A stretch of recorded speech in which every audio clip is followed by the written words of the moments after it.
Sur cette vidéo diffusée par la police ukrainienne, une école bombardée à Bakhmout, une ville de l'oblast de Donetsk. L'attaque a eu lieu dimanche matin et il n'y avait personne dans cet établissement, désormais en ruine. Selon la présidence ukrainienne, les bombardements continuent tout le long de la ligne de front dans la région de Donetsk.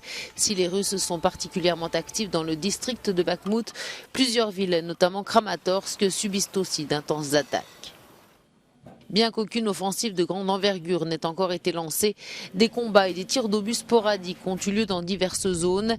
Ces images publiées par le ministère russe de la Défense montrent le déploiement d'une partie du matériel militaire de l'armée du Kremlin déployé en Ukraine. Dans la région de Kharkiv, dans le nord-est de l'Ukraine, une douzaine de roquettes se sont abattues sur la ville de Tchougouïv tôt lundi matin. Aucun bilan n'a pour l'heure été établi, mais les autorités locales craignent retrouver de nombreuses victimes sous les décombres. Toutes ces années, notre communauté et les habitants ont créé et construit des conditions de vie confortables. Et maintenant, l'ennemi détruit tout cela, tue des enfants, des résidents paisibles. C'est vraiment très difficile à décrire.